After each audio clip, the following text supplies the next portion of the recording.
Deer customer, তো আমি আজকে আপনাদের দেখাবো লকেট চেন কালেকশন। তো প্রথমে যেটা দেখাচ্ছে একদমই প্রিমিয়াম কোয়ালিটির মধ্যে পেয়ে যাচ্ছেন দুবাই গোল্ড 22 ক্যারেটের নিউ কালেকশন। এর সঙ্গে একজোড়া কানের দুলা আছে। ওজন থাকবে 13 আনা 4 রতি 8 পয়েন্ট। এখন আমি আপনাদেরকে যে ডিজাইনটা দেখাচ্ছি, এটার ডিজাইনটা দেখেন একবার, খুবই আনকমন ইউনিক। আর এর ওজন থাকবে 8 আনা 4 রতি 1 পয়েন্ট। এখন আমি আপনাদেরকে যে লকেট চেনটা দেখাচ্ছি, এটাও খুবই প্রিমিয়াম কোয়ালিটির মধ্যে পেয়ে যাচ্ছেন। আর এর ওজন থাকবে 8 আনা 3 রতি। এরপর যে কালেকশনটা আপনাদেরকে দেখাবো, এটা খুবই চমৎকার ডিজাইনের মধ্যে করা রয়েছে। চেনটা রেগুলার ইউজ করতে পারবেন, মিডিয়াম হাইটের মধ্যেই পেয়ে যাচ্ছেন। খুব সুন্দর করে বল ডিজাইন করা রয়েছে। লকেট অপশনটাও কিন্তু খুবই কিউট রয়েছে। ওজন থাকবে 9 আনা 3 রতি।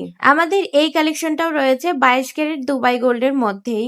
এখন আমি আপনাদের দেখাবো আজকের ভিডিওর সর্বশেষ কালেকশন। তো আজকে আমাদের সর্বশেষ কালেকশনটা থাকছে রেসলেট কালেকশনের মধ্যে। রেসলেটটা কিন্তু খুবই সুন্দর নজর করা ডিজাইনের মধ্যে পেয়ে যাচ্ছেন। ওজন থাকবে 10 আনা 3 রতি 3 পয়েন্ট। তো ভিউয়ার্স, কালেকশন গুলো কেমন ছিল অবশ্যই জানাবেন কমেন্টের মাধ্যমে। যারা পারচেস করতে চাচ্ছেন তারা চলে আসবেন Hasan Jewellers, Golden Market, M A Khan Lane, Marina Road, বগুড়ায়।